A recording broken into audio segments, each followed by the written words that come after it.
అయితే ఇంకా పరిశుద్ధ గ్రంథం లేఖనములు ఇంకా ఏం చెప్తున్నాయో మనము పూర్తిగా లోతుగా పరిశుద్ధ గ్రంథం నుంచి మనము సాంసోను గురించి ఏం చెప్తున్నాయో మనము వివరించుకుందాం.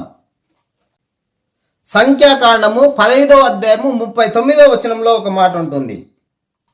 మీరు నా ఆజ్ఞలన్నిటినీ జ్ఞాపకం చేసుకొని మీరు మీ దేవునికి ప్రతిష్ఠితుల ఇండున్నట్లు మునుపటి వలె కోరిన వాటిని బట్టి చూచిన వాటిని బట్టి వ్యభిచరింపక దాన్ని చూచి యెహోవా ఆజ్ఞలన్నిటినీ జ్ఞాపకం చేసుకొని వాటిని అనుసరించుటయే అది మీకు కుచ్చుగా నుండును.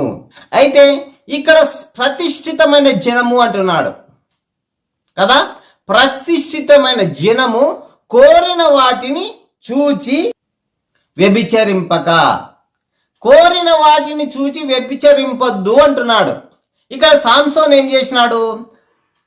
సాంసోను దేవుని కోసం ప్రతిష్ఠితమైన జనం, దేవుని కోసం ప్రతిష్ఠిత చేయబడినవాడు, దేవుని కోసం నాజీరు చేయబడినవాడు. అయితే సాంసోను కన్నులతో చూచి కోరిన వాటిని చూచి వ్యభిచరించి దేవునికి అయిష్టుడిగా అయినాడు. కాబట్టి ఇక్కడ సాంసోను వ్యభిచారి అనే లేఖనము సంఖ్యాకాండంలో మనము తెలుసుకోవచ్చు.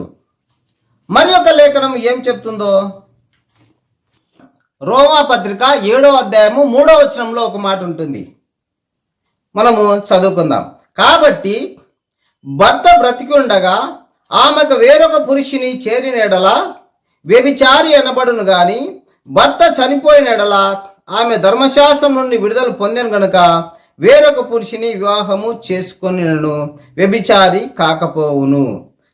ఇక్కడ సాంసోను వివాహ బంధము నుండి రద్దయినాడు, విముక్తుడైనాడు. కానీ ఇక్కడ సాంసోను చేసిన తప్పేమిటంటే సాంసోనును ఆ స్త్రీని పెళ్లి చేసుకొని ఆమెతో కాపురం చేసి ఉంటే వ్యభిచారి కాకపోవును.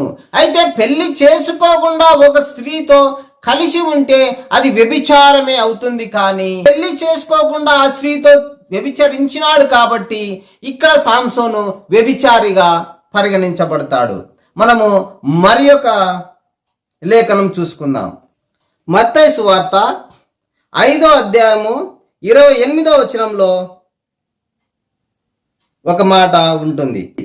నేను మీతో చెప్పినదేమనగా ఒక స్త్రీని మోహపు చూపుతో చూచి ప్రతి వాడు అప్పుడే తన హృదయమందు ఆమెతో వ్యభిచారం చేసిన వాడగును. మత్తయి 5:28 ఏం చెప్తుంది? ఒక స్త్రీని మోహపు చూపుతో చూసిన ప్రతి వాడు